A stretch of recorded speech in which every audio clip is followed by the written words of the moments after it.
সমর শক্তির দিক থেকে আরও বেপরোয়া হয়ে উঠছে ইসরায়েল। বিশেষ করে ইরানের ভয়ে একের পর এক যুদ্ধবিমান কিনছে নেতানিয়াহু সরকার। এবার তাদের বহরে যুক্ত হচ্ছে F-35 এর মতো অত্যাধুনিক যুদ্ধবিমান, যা আমেরিকার পর প্রথম দেশ হিসেবে ইসরায়েলের হাতে এই ফাইটার জেট।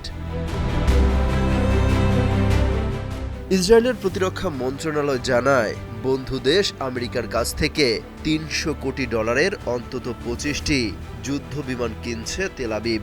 ফলে দেশটিতে F-35 এর সংখ্যা দাঁড়াবে 75-এ। আমেরিকার লকহিড মার্টিন কোম্পানির তৈরি এই বিমানে আছে স্টেলথ প্রযুক্তি, অর্থাৎ এটি উড্ডয়নের সময় শত্রুপক্ষের রাডারে তার অস্তিত্ব ধরা পড়বে না। শত্রুপক্ষের বিমানের চোখে পড়ার আগেই সে নিজেই তাকে দেখতে পাবে।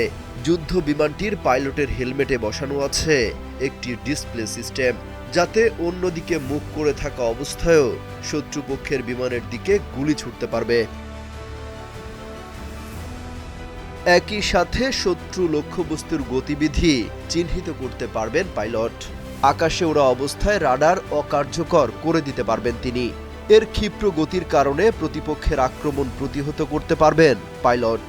তাছাড়া এই বিমানের যাবতীয় তথ্য উপাত্ত অপারেশন কমান্ডারের সঙ্গে শেয়ার করা যাবে তাৎক্ষণিক। যুক্তরাষ্ট্র সহ উন্নত বিশ্বের বিমান বাহিনীতে ধীরে ধীরে যুক্ত হচ্ছে অত্যাধুনিক F-35 এর মতো যুদ্ধ বিমান। বলা হয় 2018 সালে ইসরায়েল এই বিমান প্রথম ব্যবহার করে। মূলত ইরানের অত্যাধুনিক সব যুদ্ধ বিমান, ড্রোন এবং প্রতিরক্ষা ব্যবস্থা দেখে চোখ কপালে ওঠার অবস্থা। কারণ মধ্যপ্রাচ্যে ইসরায়েলের সবচেয়ে শক্ত প্রতিপক্ষ ইরান। তেহরানকে নিয়ে সবচেয়ে বেশি আতঙ্কে থাকে নেতানিয়াহু সরকার।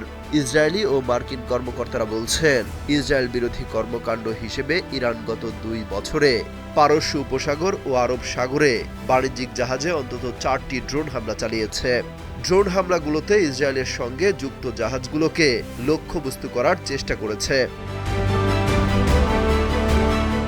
সম্প্রতি ইরান মাটির নিচে বিমান ঘাঁটি এবং প্রতিরক্ষা ব্যবস্থার ভিডিও ফুটেজ প্রকাশ করে। এরপরই নিজেদের সমরশক্তি বাড়াতে তৎপরতা শুরু করে ইসরায়েল। নিরাপত্তা বিশেষজ্ঞরা মনে করছেন, দীর্ঘদিন ধরে ইরান এবং ইসরায়েলের মধ্যে যে ছায়াযুদ্ধ চলছে তা যে কোনো সময় উত্তেজনায় রূপ নিতে পারে। অমিত হাসান রবিন, কালবেলা ডেস্ক।